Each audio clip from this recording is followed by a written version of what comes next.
तर आता आपण मार्कडवाडी मधली ही दृश्य बघतोय। मार्कडवाडीमध्ये शरद पवार पोहोचलेले आहेत, त्यांच्यासोबत जयंत पाटील सुद्धा उपस्थित आहेत। आदरणीय आमचे मार्गदर्शक ॲडव्होकेट बॅलेट पेपरवर निवडणुका घेण्यासाठी या ग्रामस्थांनी मोठा आग्रह केला होता। दरम्यान त्यांनी आंदोलनच छेडलं होतं आणि ईव्हीएम विरोधात त्यांनी भूमिका घेतलेली।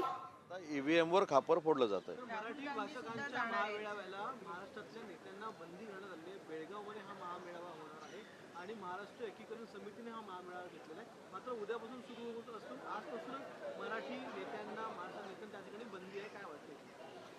कर्नाटकमध्ये काँग्रेसचं सरकार आहे आणि काँग्रेसची पहिल्या दिवसापासूनची रणनीती अशी आहे की सीमा भागाचा प्रश्न हा सुटता कामा नये आणि त्या भूमिका कायमस्वरूपी स्वतःबरोबर ठेवून कर्नाटकमधलं सरकार, काँग्रेसचं सरकार हे काम करतं।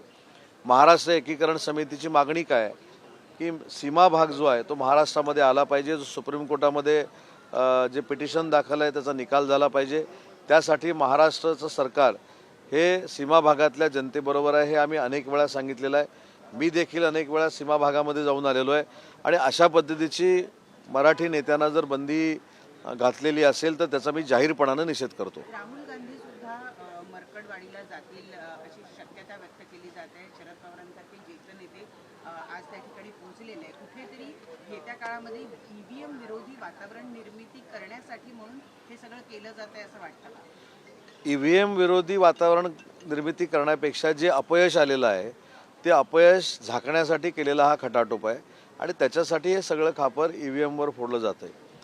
आपण जर बघितलं तर प्रियांका गांधी ज्या मतदारसंघातून निवडून आल्या त्या मतदारसंघामध्ये काय बॅलेटवर मतदान झालेलं नव्हतं ना। त्या मतदारसंघामध्ये देखील ईव्हीएमवरच मतदान झालेलं होतं।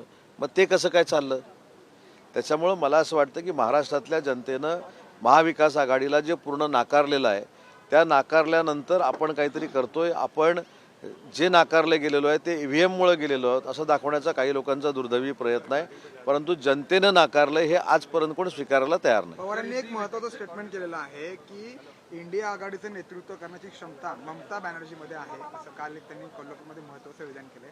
तुम्ही कसं या वक्तव्याकडे बघता? त्यांनी थेट असं सांगितलंय की इंडिया आघाडीचं नेतृत्व ममता बॅनर्जी करू शकतात। काँग्रेसच्या नेत्यांवरती कुठेतरी नाराजी यामधून दिसून येते। नाही, याच्यामध्ये नाराजी म्हणण्यापेक्षा आता वेगवेगळे प्रयोग करणं महाविकास आघाडीला क्रमप्राप्त आहे।